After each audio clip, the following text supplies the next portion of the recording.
Hello, and welcome to the newest episode of The Debate Mates. I'm your co-host, Matthew Swanberg, and alongside me, as always, it's everyone's tied for favorite co-host with Nathan Poplin, who can't be here today, Jackson Caswell. Alright, so Nathan will be back with us shortly to make another video. I'm sorry it's been a pretty long absence without him. Yeah. But stuff has been coming up for him, so, don't give him a hard time about it or anything like that. He's still a very valued member of the Debate Mates, and we can't do it without him. So, enough with that. Let's get into the topics for the video. And today we're going to try to use more structure with it. Yeah. We've gotten some constructive criticisms from various viewers about pauses that we've had in our video and little breaks we've had to take where we try to think of something or a topic to bring up. And so we've got it more structured and planned out this time. So sorry for in previous videos having those gaps. All right, so to start off, what do you want to talk about? No, I'm kidding.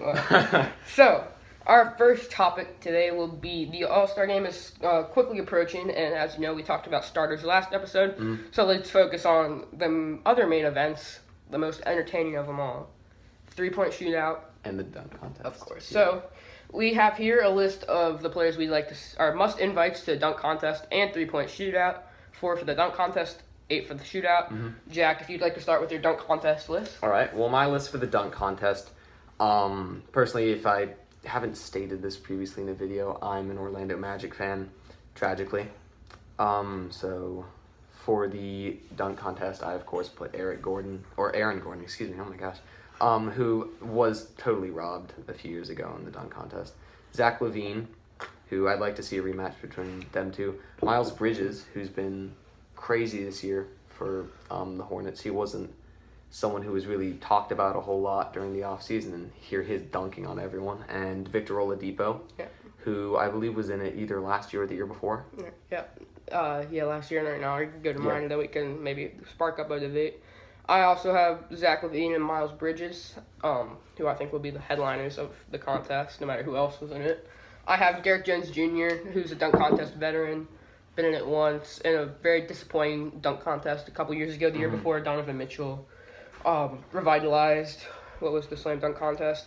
And then representing the big men, I have out of Atlanta, John Collins. So there's one thing I noticed about yours. You, of course, selected Aaron Gordon. Yeah. I think he's a great dunker, but remember that debacle a couple years ago when he tried to use the drone? Yeah, it was so bad. Let's just hope he had an injured foot at the time. But let's just hope that he hasn't. That wasn't a cry for help. Like, I've run out of ideas. Because he is one of the most athletic players in the game. He's incredibly athletic, and you remember he had that crazy dunk contest, one of the best, if not, one of the best dunk contests in history a few years ago. When he jumped over the mascot. Jumped over the mascot while he was on the hoverboard, and he had all that crazy stuff like that. I'm hoping that he can win this year because I think he got robbed. So we both have two of the same people. So do you want to speak your case for Oladipo, and you've already done it for Gordon?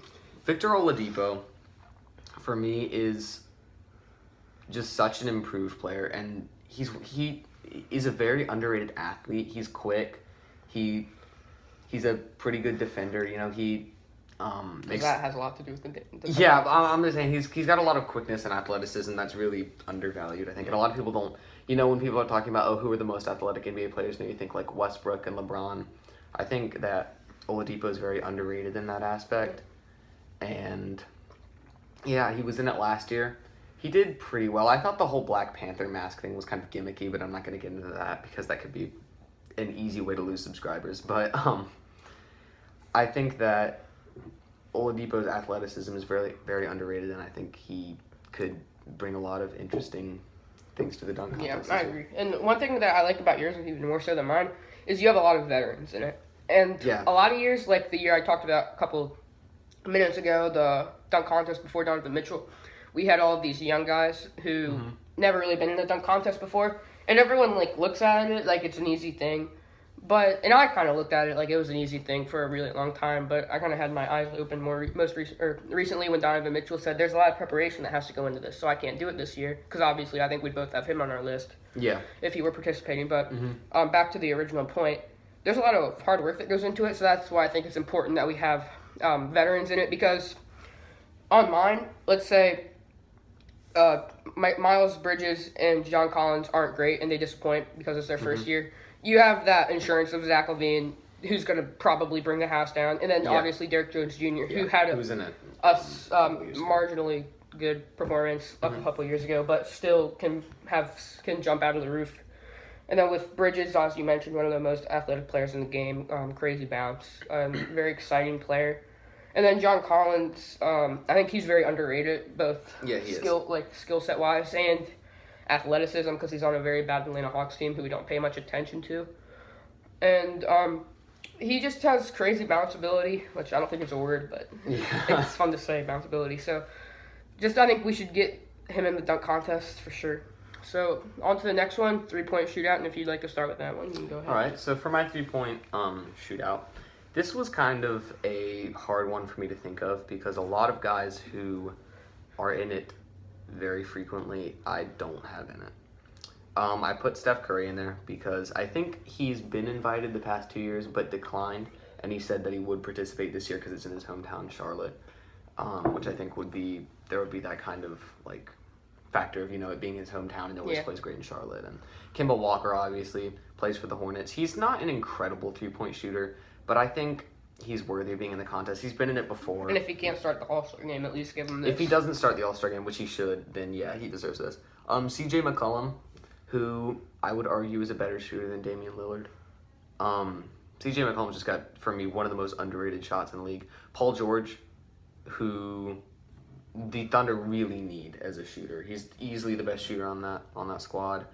Klay Thompson, of course, you got to have Klay Thompson in there. Tobias Harris, who was in it last year and has been an incredibly consistent 3-point shooter for them. And then my last two, I'm not so sure about these. Kyle Korver, who is always a great shooter, but he's not really relevant right now. I kind of just filled him in because I couldn't really think of anyone else. And Buddy Hield, who I think is definitely deserving of it. On to mine. One big snub that I'm realizing as we read these out is Bradley Beal. I think he Wow, you're right. Yeah, Bradley Beal, huh? If I were to replace him with one of the guys on my list, it would probably be a guy like a JJ Redick, who is a great shooter, but like you mentioned, isn't quite as relevant as a guy like Beal, who's putting up all-star numbers and shoots at a higher volume than Redick. But aside from that, my list is Steph Curry, Klay Thompson. This one, I got some laughs writing this one down earlier. Splash Mountain, Brooke Lopez, who's got a great 3-point percentage actually. Yeah. And I mentioned earlier, I want to get the big men back into the contest. So, only one big man has really ever won it, right? Dirk. Outside of Dirk. Oh, and he got an invitation to participate in the 3-point contest. Dirk Nowitzki did? Yeah, that was something I forgot to mention when we were writing this down, but I don't know if he'll accept or decline, but... That'd be crazy if he wanted to go out on his career. If he does, I think they should have 9 people, because he doesn't deserve it more than a guy like any of the people we wrote down. Yeah, the same thing you were arguing with Dwayne Wade. He deserves an extra, kind of special spot for his... So then I have Joe Harris, Buddy Hield, Paul George, JJ Redick, as I mentioned earlier, and then get out your phones because you might want to look this guy up, Davis Bertans. Who I didn't... Yeah. Don't say that we're an NBA channel. They're gonna think we're uneducated. So I'm saying. First of all, he plays for the Spurs. That's the most boring team on television. Yeah. And they're not even on television. And then second of all, once you hear the name, it's pretty easy to memorize because Davis Bertans. Yeah, but. And he's shooting 47% from 3, I think it is, leading the league in 3-point percentage. It's crazy that a Spur is leading the league in 3-point percentage. Well, they move the ball out, and they don't shoot a high volume of threes. But, right, that's what I'm saying. They're not known as a 3-point shooting team. But because they move the ball, he gets open looks, and open looks is about what the 3-point contest is about. Mm-hmm. So, if we have any people that you think we snubbed, leave them down in the comments. If you think anybody else should make it, probably they would think James Harden. Yeah, James Harden. I would put James Harden on my list. He is leading the league in 3-point field goals made. But it's the efficiency that kind of prevents him from being on this list. And actually, he's shooting for him at least, a very good 3-point percentage. He's up there, 37, 38%, whereas usually he's in the mid-30s. I think most players can be categorized by either shooter or scorer. Right. James Harden's more of a scorer than a shooter. Curry, Thompson, they're shooters, but they score a lot. Harden's more of a scorer. Well, I'd argue Steph Curry is a shooter and a scorer. James Harden, he can shoot that thing, but he's a scorer. But there are no fouls in the 3-point contest. You're right. James Harden, the real reason I didn't put him on there is because he's not a crazy consistent 3-point shooter. You know, he had that game where he went 1 for 17. Yeah. And he's more of a streak shooter. Like, he'll make 8 in a row, but he'll also miss 8 in a row. So I just don't think he's a consistent enough shooter to be in the 3-point contest. I think he's more of a streaky kind of shooter. All right, so on to the next topic. You've heard about this a couple times from us, and we'll probably talk about it again shortly. It's NBA trades. The Jack trade deadline brought up an interesting one to me, so if you like that this is before. one that I saw online. I don't remember the source, so I'm not trying to take this trade idea as if it is mine. And it proposed a trade between Charlotte and Cleveland, which would be a guy like Kevin Love for maybe Nick Batum, maybe a couple other players, and throw in maybe some picks, which Kevin Love is injured. He hasn't really been doing anything good for the Cavs, obviously, with being out. And right. They don't have anyone on that team, on that Cavs team. They've gotten the worst record in the league, I believe. They're playing absolutely terribly. And they need a guy like Nick Batum and some other players on the Hornets. It's not that Nick Batum or the other players, maybe Marvin Williams, I think, would... Nick Batum and Marvin Williams. I mean, They're not incredible players by any means, but they're guys that, they could be starters on that Cleveland roster, and they could get the team some wins. And that's what Cleveland needs right now, is they need some guys that can help them win now. And then meanwhile, on Charlotte's end, they get a guy that you can put in the pick and roll with Kemba. Yeah, and Charlotte's made Kemba Walker untouchable with hopes to re-sign him. So getting a guy like Kevin Love, to hopefully put them in the playoff picture, because right now they're hanging on to that 8th seed by a thread. Yeah, they're just barely there. You know, you've got the 9 and the 10 seed who we've got here, the Pistons and the Wizards, just a couple games behind them. Yeah, and we'll get to it more. So we'll get to the standings in a minute. I'm going to have to disagree with you with that trade, not from the Charlotte Hornets side, but from the Cavs side, because you mentioned they need players to help them win now. Mm-hmm. You know, I don't watch I watch a fair amount of college basketball, but not, I don't branch out, I just watch my one team. So... But I do know about Zion Williamson, and he's projected to be really good. They could tank to get Zion. So I think tanking is the way to go this year, and maybe for the next couple of years. Nick Young said, Swaggy P, as most of you probably know him, tank and get Zion, then let him hoop and get LaMelo Ball. I don't agree with that second part. I don't know if LaMelo's even going to be in the league. But I think Zion Williamson is pretty good. One thing that I noticed when I was watching the Duke UVA game a couple of days ago, Zion Williamson does have a large amount of body fat, it would seem. So maybe... no need to roast Zion. I mean, he's a big guy. Yeah, so that might hurt his NBA career as far as injuries go, carrying a lot of weight around, even muscle-wise, 285. Yeah, he's but really, is he really carrying that much body fat for a guy with a 40-inch vertical? That's true, but... he's a lot he's built like how Shaq is, where he's got some excess weight, but, he's muscular at the same time. He's just big. He can just body people. He's just big. Yeah, so I think, I do think tanking is the way to go, get Zion. And then they probably have a bunch of other picks around the corner. If I'm the Cavs, I do agree with you. They need to get Kevin Love out. Yeah. But I think they need, no disrespect to Kevin Love, he's a great player, and they deserve to get good players back for him. But they really shouldn't trade Kevin Love for anything more than picks. I mean...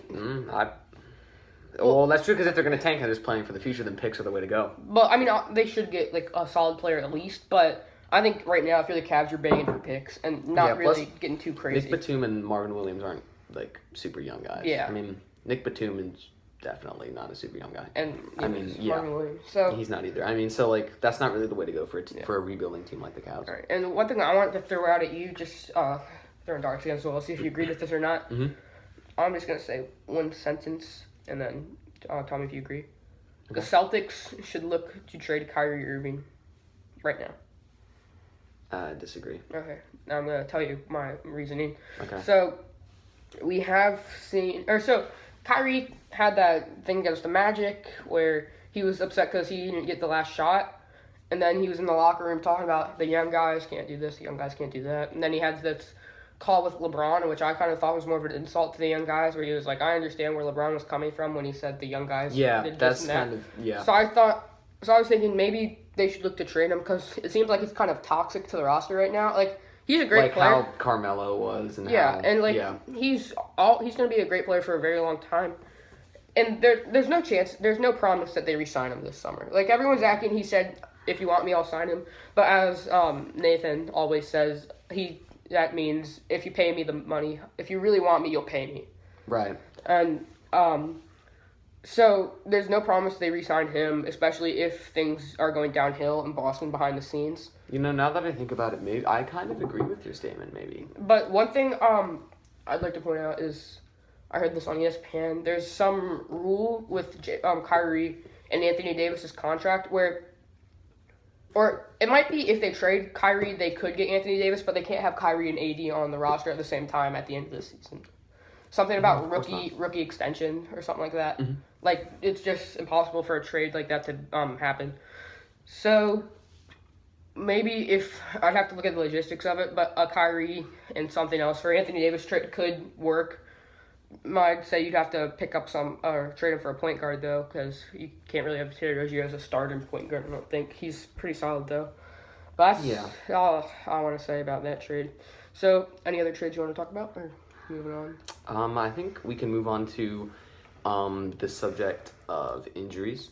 We've had quite a few fairly, some big injuries within the, not super recently, but some of them, they've all been within the past, little while. Anthony Davis is out 2 to 4 weeks with a thumb injury. So you want to talk about that one right now? Yeah. He's out not super long. He's out, projected to be out 2 to 4 weeks. But the Pelicans are going to tank for those 2 to 4 weeks.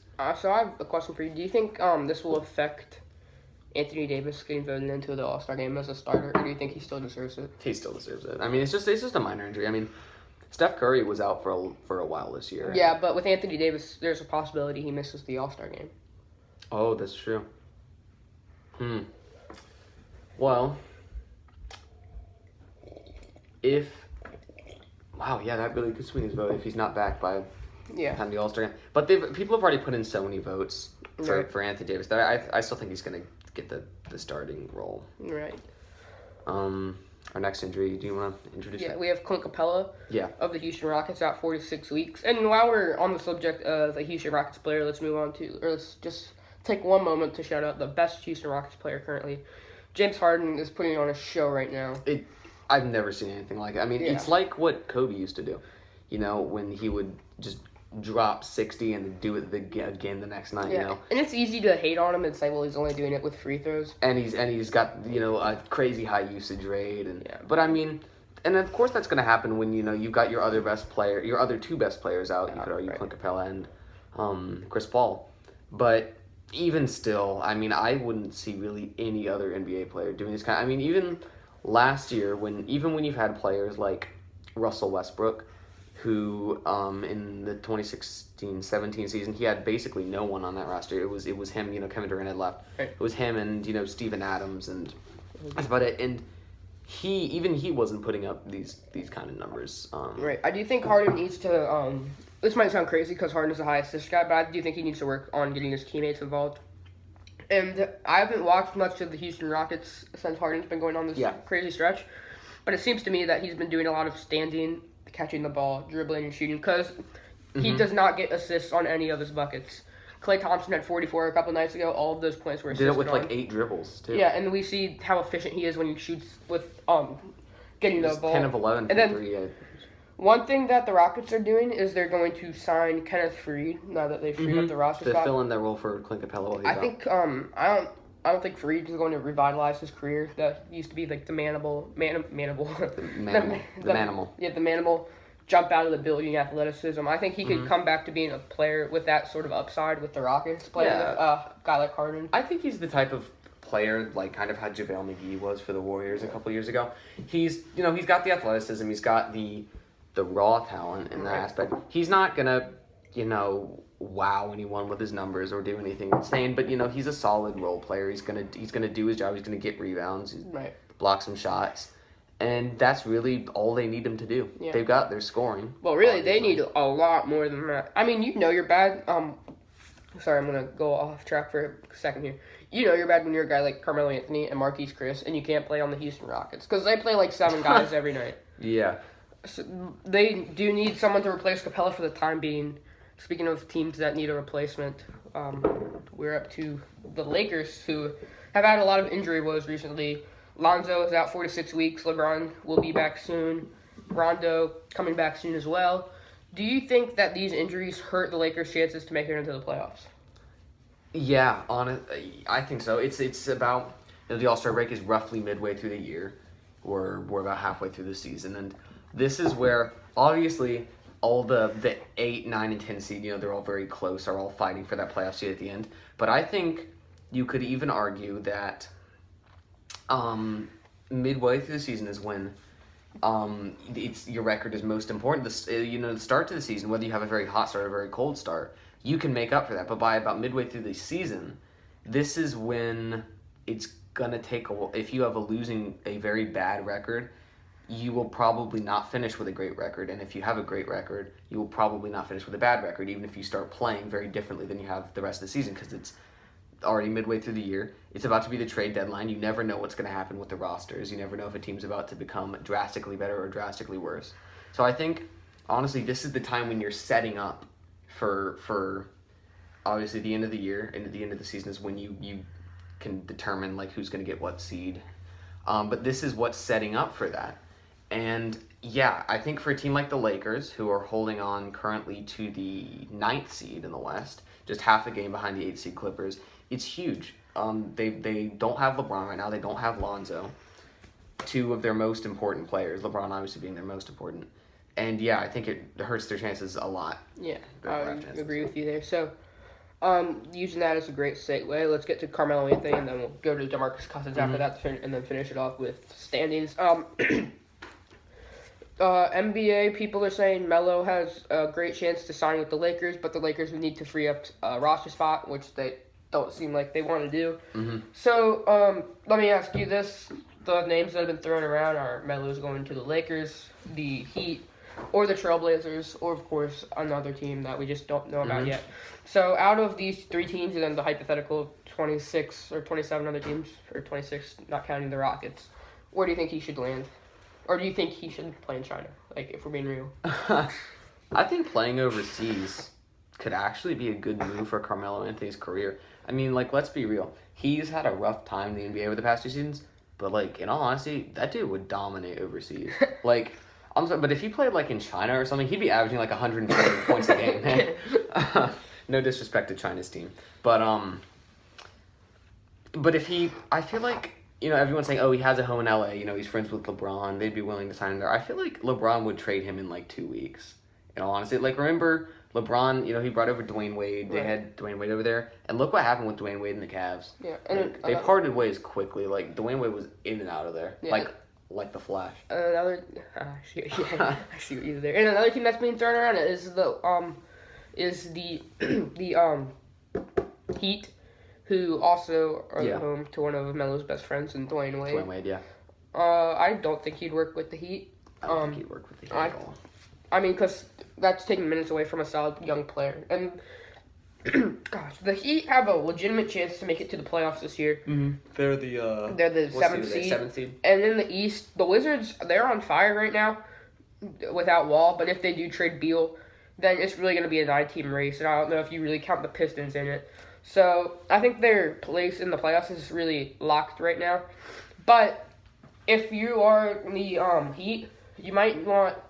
It's like what they had with Joe Johnson. He's at least that guy where... Gosh, okay. I gotta refocus right now.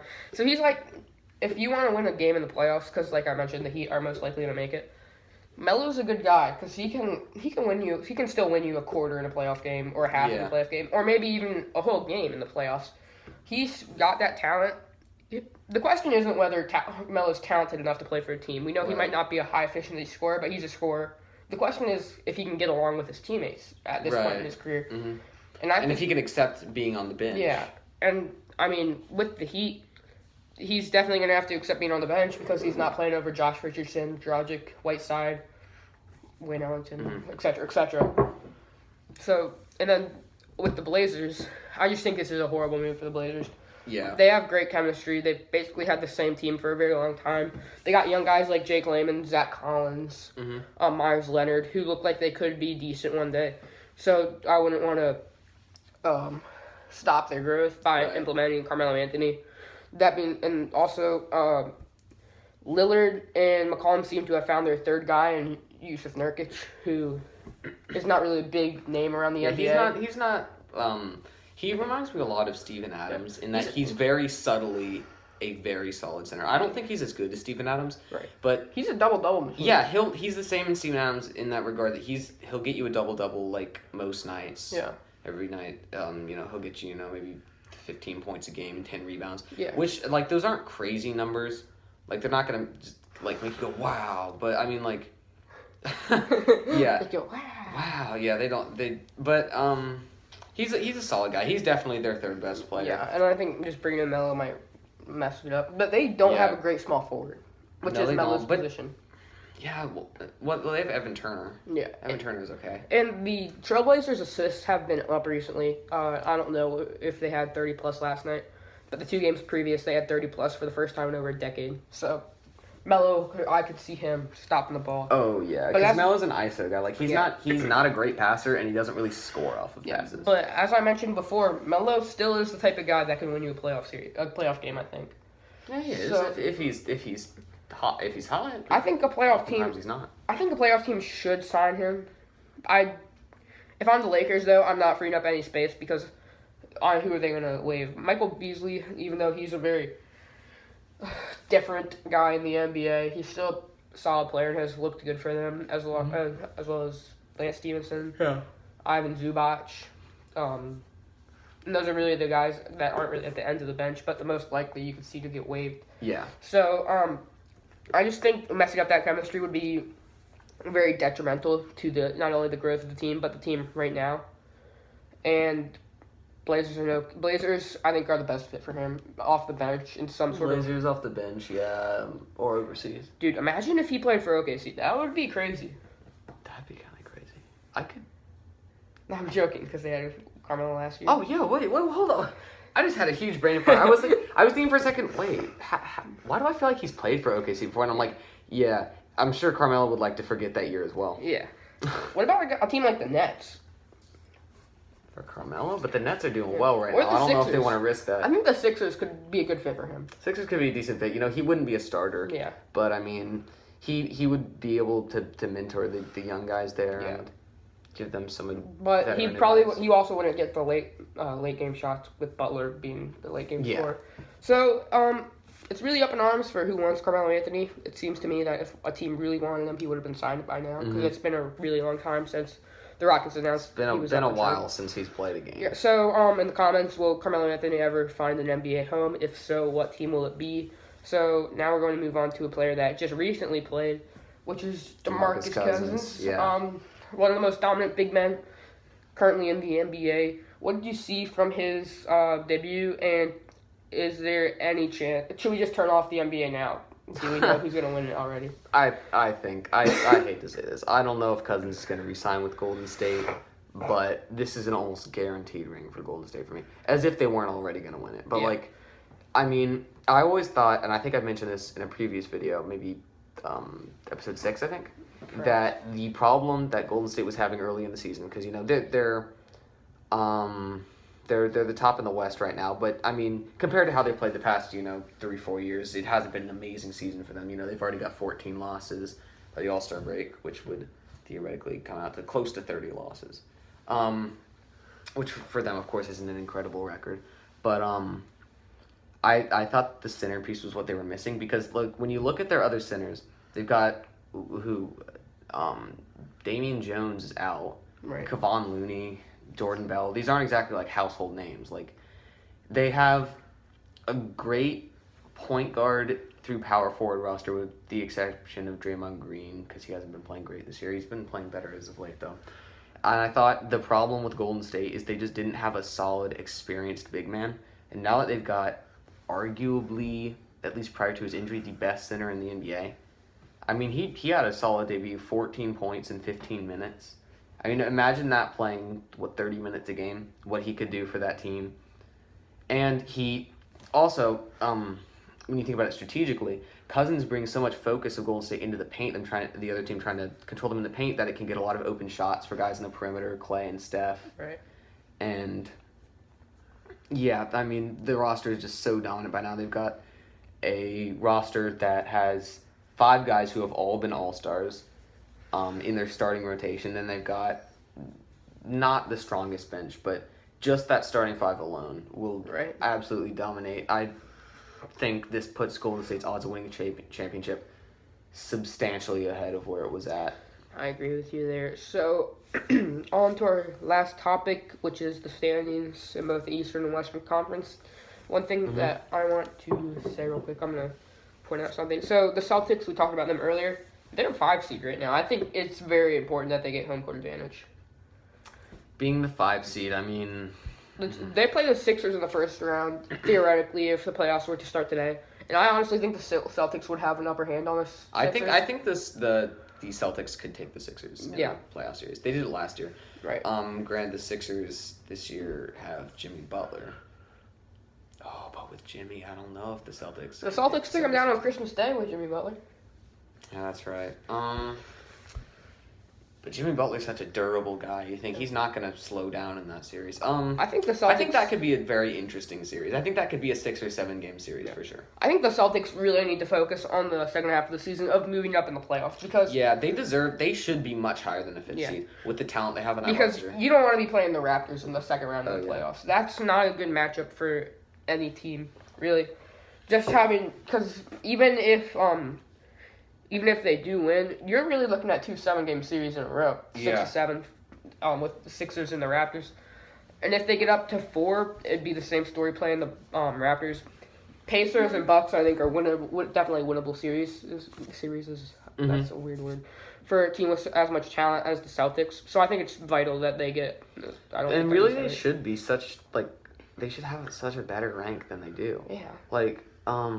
The Celtics, I mean, think about the guys they have on that roster. Kyrie Irving, Jason Tatum, Jaylen Brown, Terry Rozier, Al Horford. They should be a top. I mean, they should be like.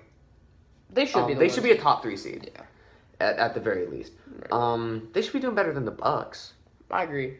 They should be doing a lot better than the Bucks. I think the Bucks they're not gonna pan out in the playoffs though. One player that's been thrown around a lot in All-Star voting is Eric Bledsoe. So they have 2 All-Star caliber players and Chris Middleton. Yeah, I think Middleton's a better player than Bledsoe. And then my guy that's gonna be in the 3-point shootout, Brook Lopez. So they definitely have a solid roster, and they have a great coach.